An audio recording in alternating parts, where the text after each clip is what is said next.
vocês de que um dia aconteceu na minha vida, mas a história do jegue muito bravo que me deixou lá no beco sem saída. Eu vinha vindo para a casa descansar, o jegue tava no portão que me pegar. Quando me viu foi murchando as orelhas, mostrando o dente, começou a relinchar. Calma, meu filho, não faça isso. Quero não vai minha jumentinha passando com leite. Não, meu filho, não sai de quem é esse jegue. Quem é esse jegue?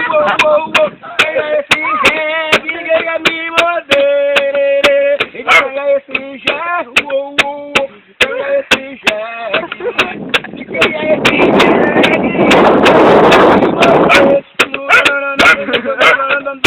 Quem tava dentro não podia mais sair, quem tava fora não podia mais entrar.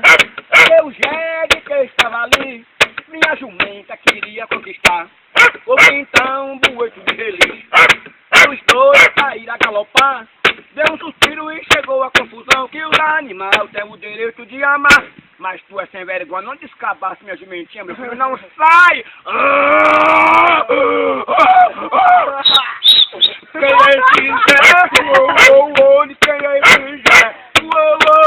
Quem é esse jegue? Ele quer me morder. Ele quem é esse jegue? Quem é esse